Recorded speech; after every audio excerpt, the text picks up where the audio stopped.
Это мистер Прикольщик. Ставь лайк и подписывайся на его канал. И это фильм «Прототип». Поехали. Однажды, одним летним днем прогуливался наш мистер Прикольщик. Но вдруг что-то случилось с ним. И мы не могли понять, что оказалось, что он был наполовину мутантом и роботом. У него броня какая-то была немного странная, но у него восстановилась рука. Этот ракетир мог делать много вещей. У него был даже свой вертолет. У него был свой нож. Прикинь, даже нож. Был свой танк. У него был дробовик.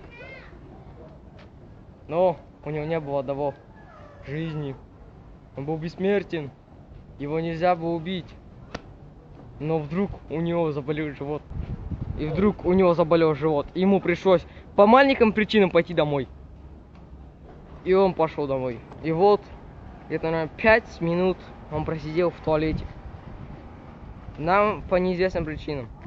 Но нам известно, что этот прототип питался кровью, а также и мясом тех, кого убил. Как я уже говорил, по неизвестным причинам он пошел в туалет. Может, у него, как у людей, заболел живот, но у него нет сердца. Но вдруг он переместился из туалета сюда. И мы продолжаем снимать этот фильм. Но мы продолжаем снимать фильм. И вдруг он опять переместился вот сюда. Кто не знает, почему это случилось. Но нам известно одно. Это прототип. Он очень высоко прыгал, но не очень хорошо бегал. Хотя все прототипы хорошо бегают. Но тут вдруг он услышал взрыв. И то, как летел вертолет.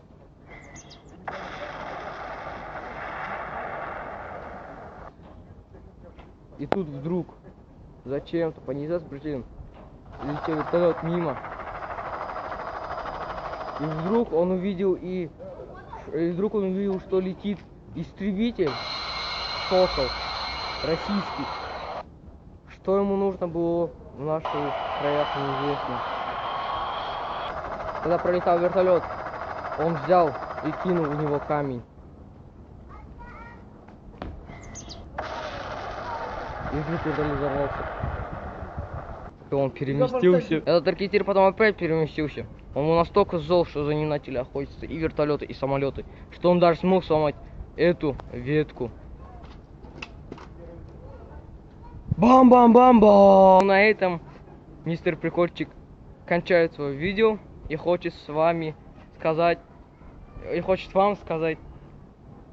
какие слова. Но он не может сказать, потому что за ним начали преследовать. Тут начала какая-то группировка. Они его расстреляли. На этом мы кончаемся.